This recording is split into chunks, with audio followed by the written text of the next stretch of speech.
বন্ধুরা, আজকে আমি বিউলির ডালের বড়া করে ঝিঙে আলুর তরকারি করব। আমি এটা মিক্সিতে বেটে নেব। চিনেবাদাম আছে, ভাজা আছে, আর এখানে একটা কাঁচা লঙ্কা আছে, 3 ঘন্টা ভিজিয়ে রেখেছিলাম। আদা কুচনো আছে, মৌরি, সব একসাথে আমি বেটে নেব। মৌরিটা একটু খিচখিচে থাকবে, সেরকমভাবেই রাখবো। আর এই মশলাগুলো লাগছে।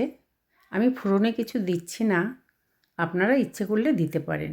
বাটাটা হয়ে গেছে, এইটা আমি ভালো করে ফেটিয়ে নিয়েছি। আর বড়াগুলো দিয়ে আমি আঁচটা কমিয়ে রাখবো। এটা কড়া ভাজবো না, যেহেতু আমি ফোটাবো না। কড়া বড়াটা ভাজবো না, বড়াটা দিয়ে নাড়াচাড়া করেই আমি ঢেকে রেখে দেবো গ্যাস অফ করে। তেজপাতা দিয়ে দিলাম, এবারে টমেটো দিলাম। টমেটোটা কিছুটা হলে আমি আলুটা দিয়ে দেবো।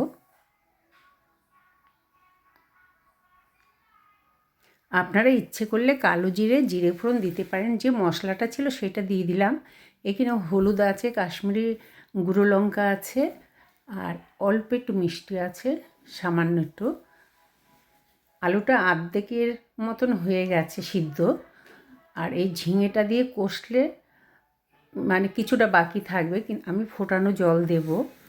টকবক করে ফুটবে, একদম সব হয়ে যাবে। তারপরে আমি বড়াটা দিয়ে নাড়াচাড়া করে আমি গ্যাস অফ করে দেব, দিয়ে আমি ঢাকা দিয়ে রেখে দেব। তাহলেই জিনিসটা রেডি হয়ে যাবে। আমি এটা ফোটানো জল দিলাম বন্ধুরা।